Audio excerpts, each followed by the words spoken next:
Good morning, Rebecca Vigus, the writer whisperer here from a very gloomy South Central Kentucky. We are under a fog warning, and it is definitely foggy here in the foothills.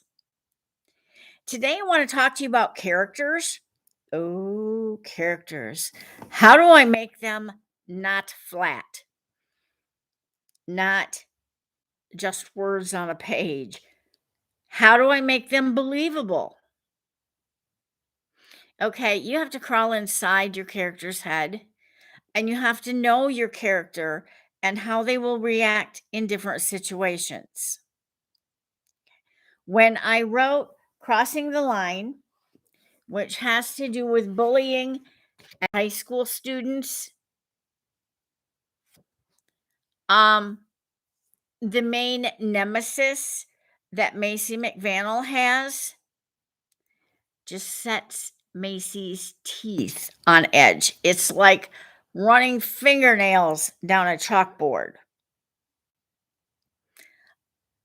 Macy does not have a good relationship with this young lady, and she probably won't.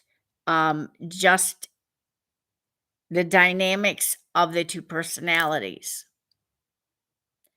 Tom Maxwell, who has children, Macy has none. I'm sorry. Tom has two children and one on the way. And this hits home for him, like, are my boys gonna be treated like this? Is this the way it's gonna be? Because he doesn't like it. And but the whole case bothers him. So let me introduce Chelsea. And we'll see if you like her any better than Macy does. Okay. Macy has borrowed another student's cell phone and sent a text to Chelsea saying, "Come to the office, cops caught someone." So Kara's mother leaves, Kara gets her phone back, Kara goes to class, and the next thing they know, a young lady comes rushing into the office and she stops in her tracks when she saw Tom and me standing there. Tom motioned her in. As she entered, he said, "I'm Detective Tom Maxwell. Will you join my partner, Detective Sergeant Macy McVannell, and me in the principal's office, please?" The girl nodded and started toward the office. I looked at the secretary and said, "Please get her parents here now." She nodded and started dialing the phone. Chelsea sat in one of the chairs at the table, her brown eyes curiously taking us in as she tossed her long brown hair over her shoulder.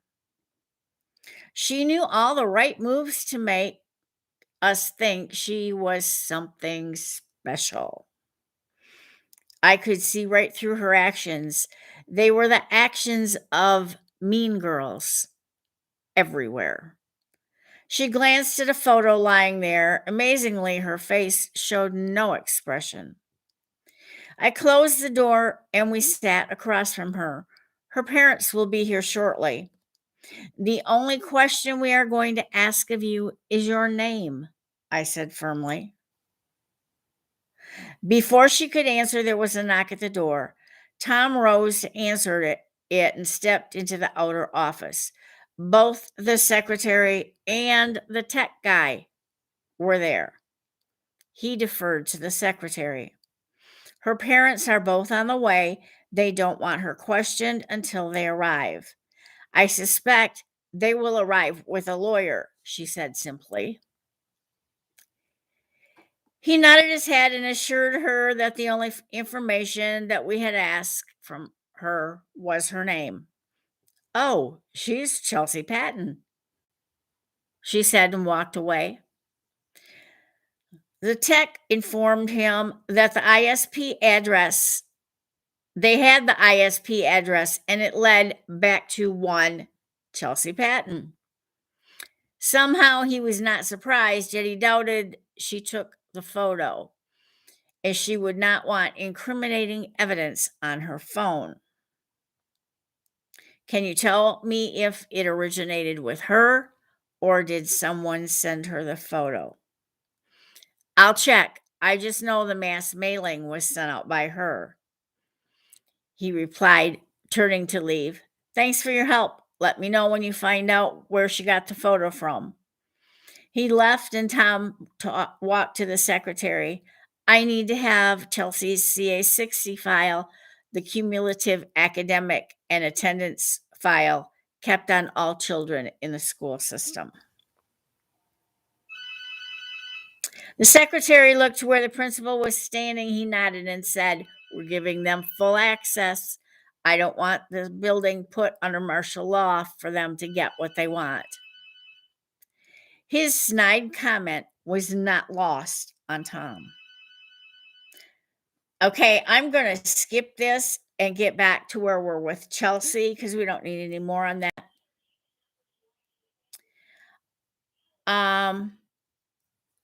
The secretary handed Tom the file and he returned to the inner office.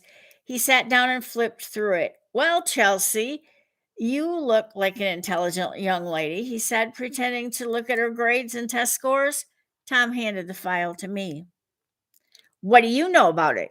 She asked, her attitude saying more than her words. She was looking down at Tom, or at least trying to. I looked at Chelsea over the top of her file. I know from your file, your grades are decent. You're involved in extracurricular activities and appear to be on the fast track to the college of your choice. What I've also learned from the past few minutes is that your attitude is going to trip you up. She glared at me as if her stare would make me go away. This was the girl of my nightmares. 5'7", designer clothing, manicured nails, determined to get whatever she wanted, no matter who stood in her way. Michelle was a casualty on Chelsea's road to the boy of her dreams. I also knew Chelsea did not do her own dirty work. She found someone to do it for her.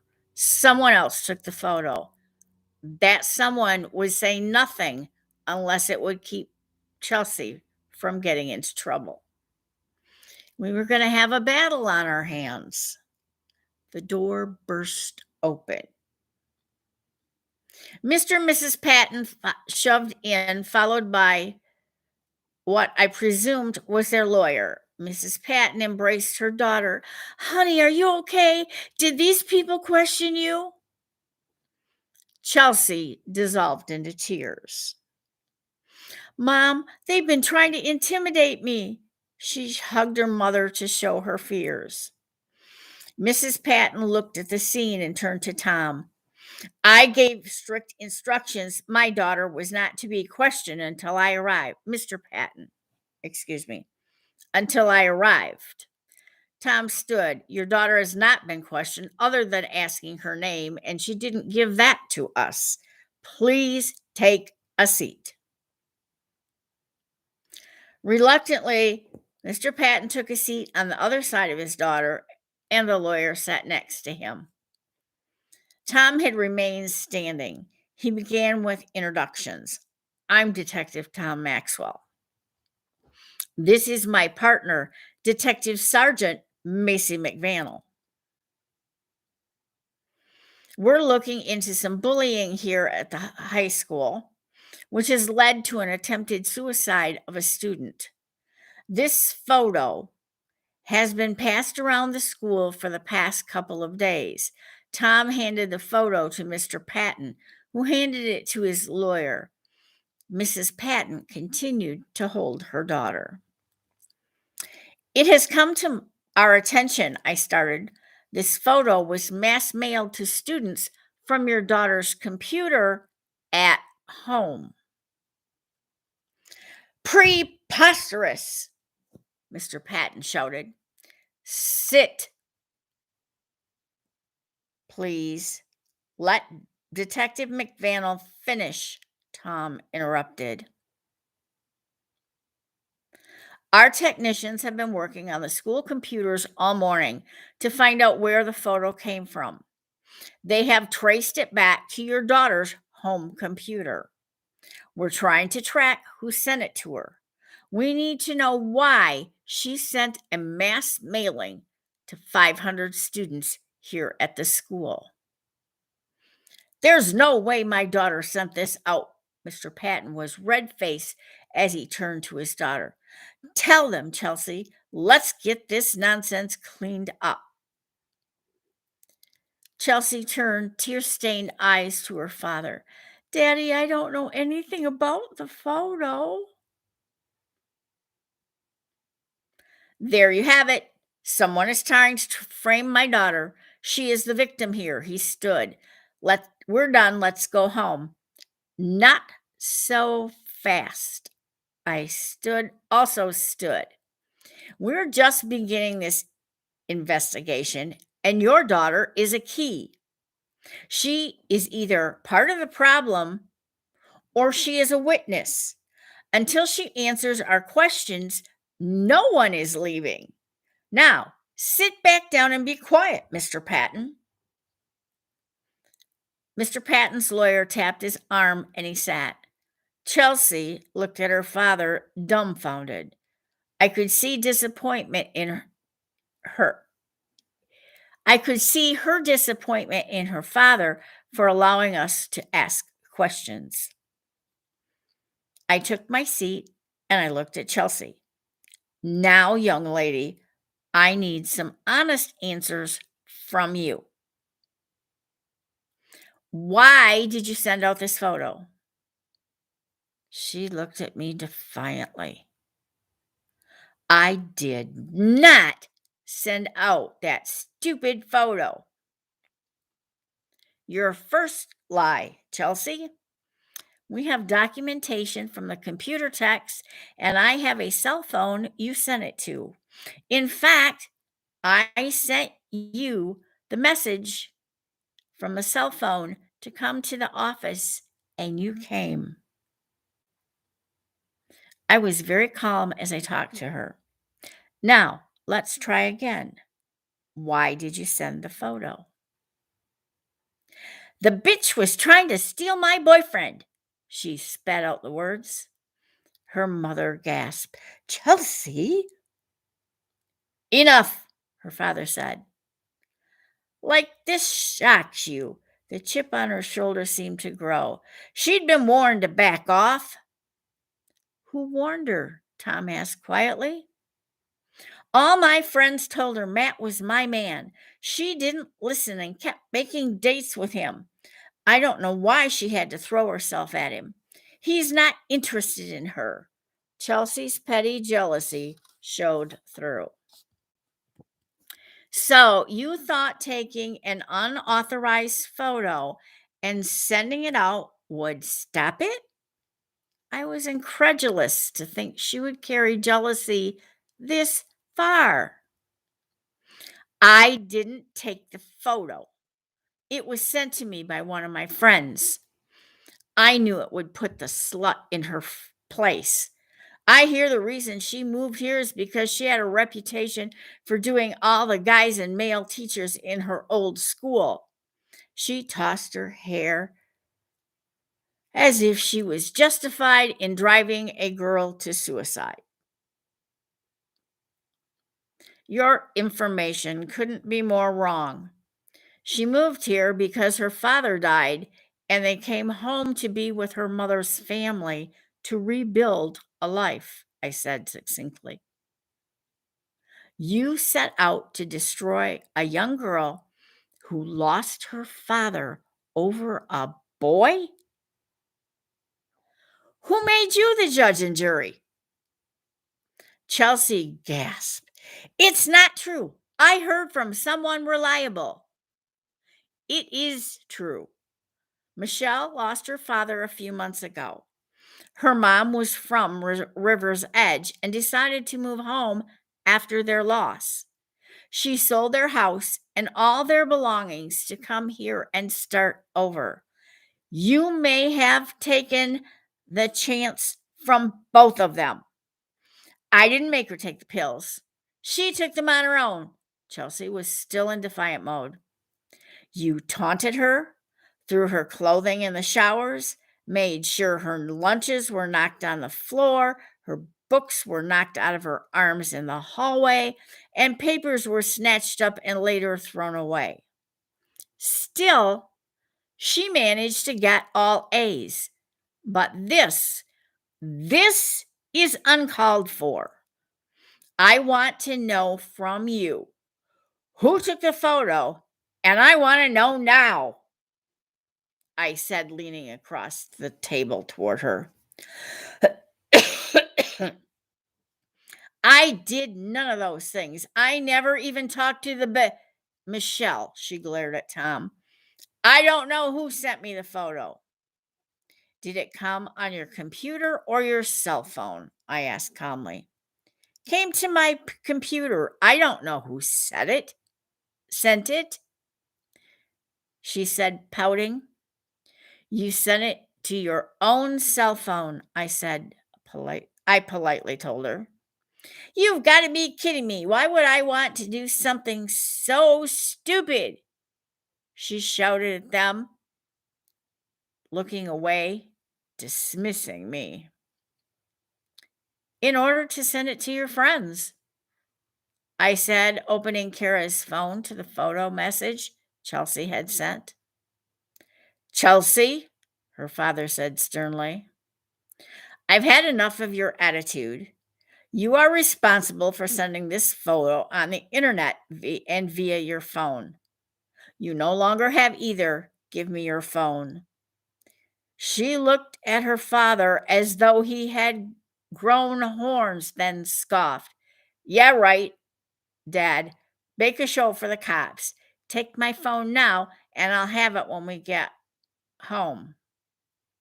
The lawyer spoke for the first time. No, Miss Chelsea, I will be taking your phone. I'm sure the police have already sent someone to take your computer. He held up his hand to her father.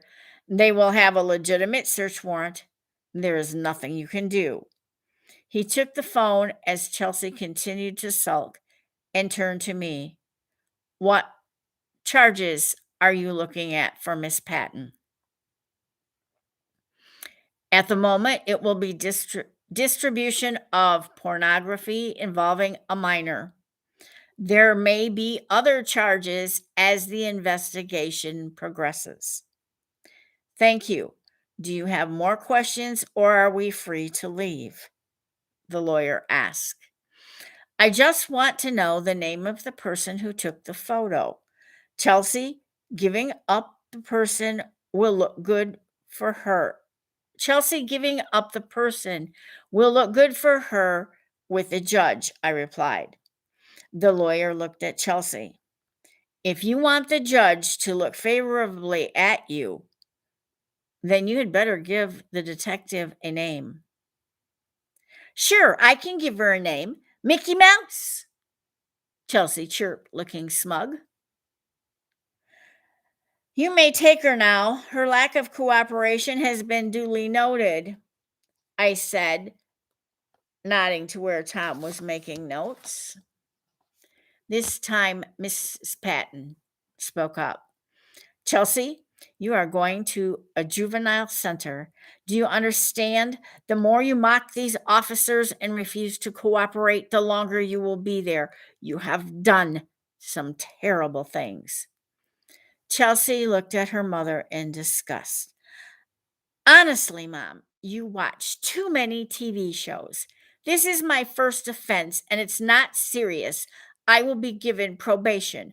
They can't touch me. Besides, I'm a patent of the patent family.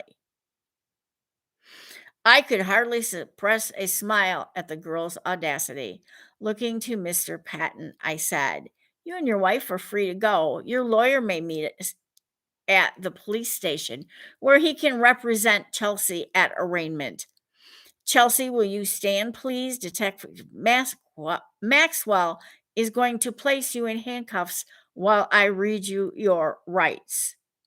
Dumbfounded, Chelsea stood, and Tom cuffed her behind her back as I read her the rights provided under the Miranda. It seemed as though this were just an exercise until she heard the cuffs snap. Her whole attitude changed, and she looked at her parents and cried, real tears this time. Daddy, please don't let them do this. Mommy, they can't take me out of here like this. What are people going to say? How can you let this happen? And that's where I'm going to leave that. Chelsea's a brat, spoiled rotten. Somebody needs to take her to the woodshed and give her a good spanking.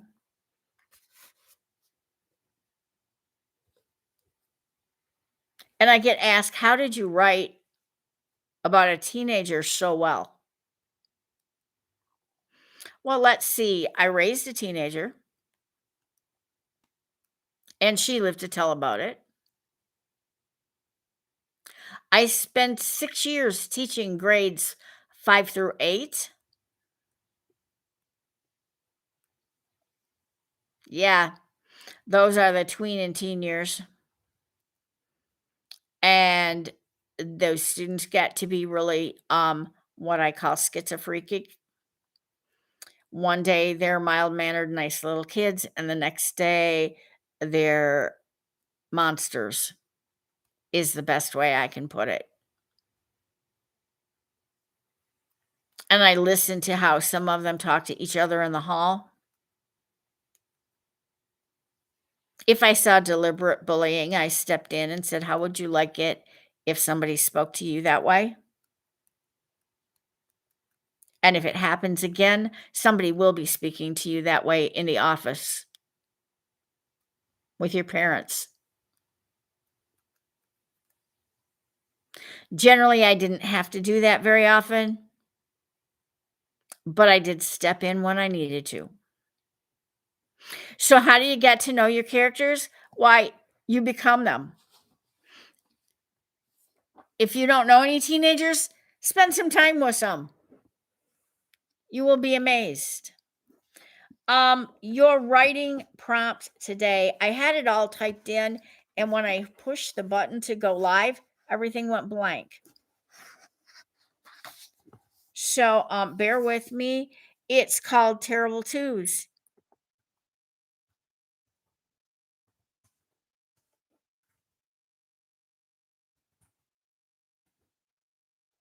Oh, shoot. And it's not even where I need it to be.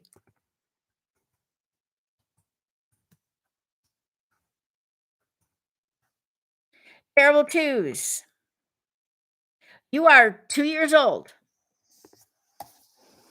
So you're going to write from this perspective. Let me type this in.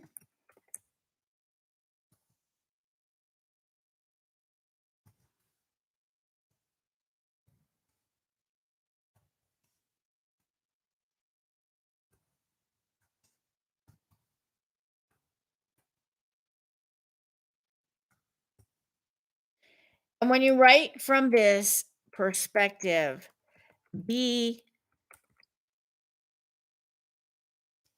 be childlike.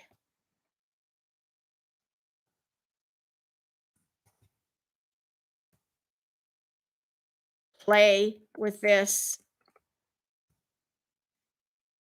This is an exercise in learning to play, but also learning how to get into your character. I'm having trouble with the book being too heavy and it's sliding.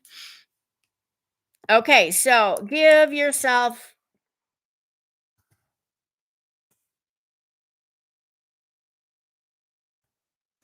a name.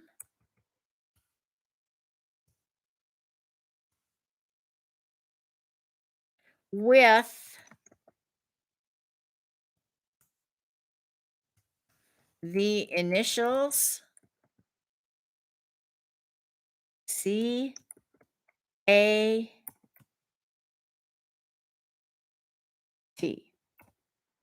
So what is your name gonna be that your initials would be CAT?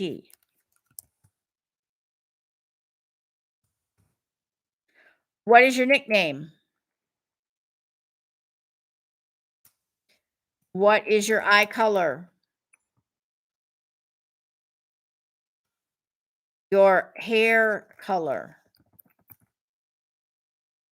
Remember, you're only 2.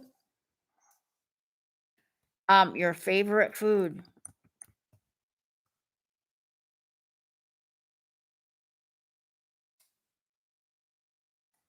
Siblings?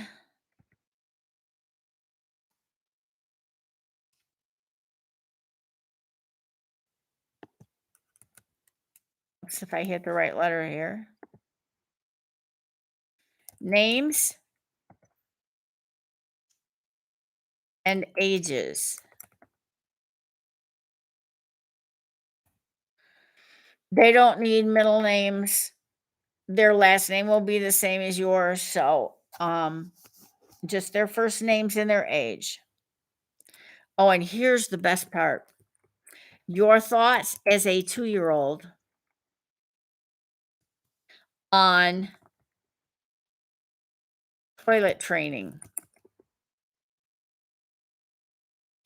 Okay? This is what you're starting with.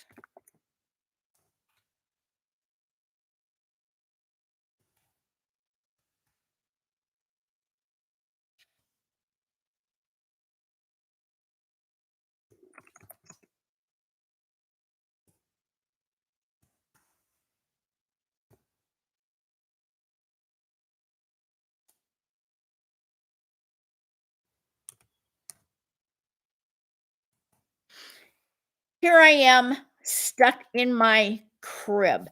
This is a Bonnie Neubauer, and with Bonnie's, there is always a next step.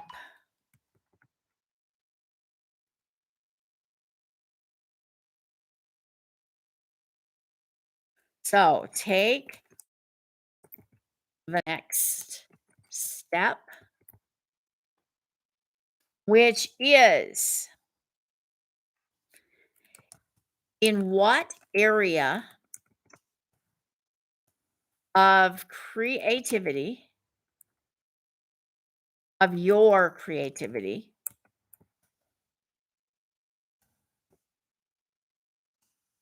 are you stuck? Where are you in your novel that you're stuck? Or your poem or your short story? Where are you stuck? Okay, we have a solution. A new adhesive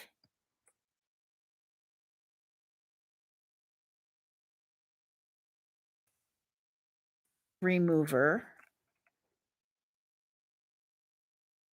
has been invented.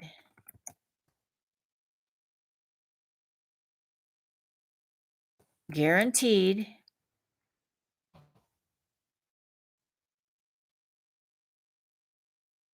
to get you unstuck. What's the first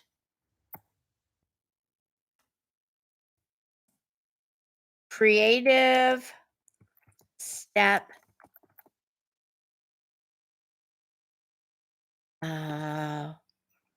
get out of here.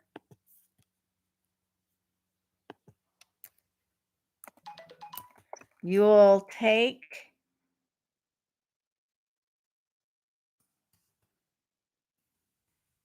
can't type here.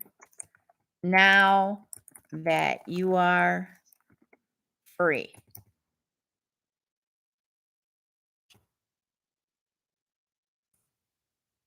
Okay. First, you're a 2-year-old and you're in your terrible twos So write that little bit. And now you have been unstuck by this brand new, wonderful adhesive remover.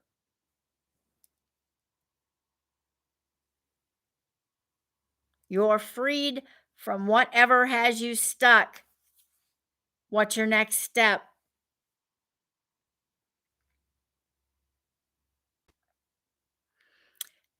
Have a happy day writing,